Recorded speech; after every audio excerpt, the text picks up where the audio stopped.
Russia is deploying its ballistic missile and attack submarines in numbers, range, and aggression not seen in 2 decades. In an exclusive interview, the commander of U.S. naval forces in Europe tells CNN the buildup is part of an alarming strategic view. They're very clear that NATO is viewed as an existential threat to Russia. Our military capability, they view in a very visceral way as a threat to Russia.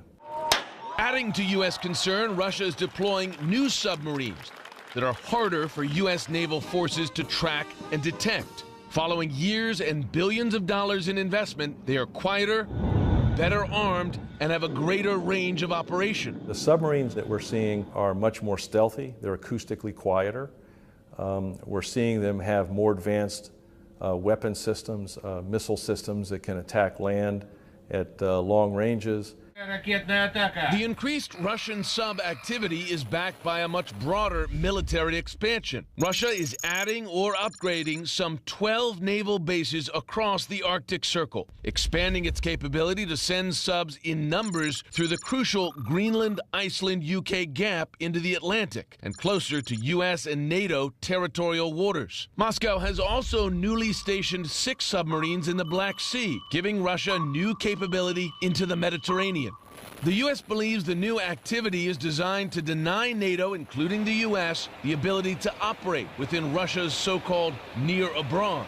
What we see in these operations, it's focused on protecting the maritime flanks of Russia, but also denying NATO the ability to operate within the maritime flanks as well. And I'm speaking of the Baltic Sea, the Black Sea, and areas in the far North Atlantic around Norway. Increasingly alarmed by Russia's new sub-deployments, the U.S. and its NATO allies are launching new training exercises in anti-sub warfare and deploying new systems, including the P-8 Poseidon. What's that right there? CNN got an exclusive trip on the Navy's most advanced sub-Hunter last May. These are sonar buoys dropped into the water to track submarines. The plane can be equipped with torpedoes to destroy those submarines.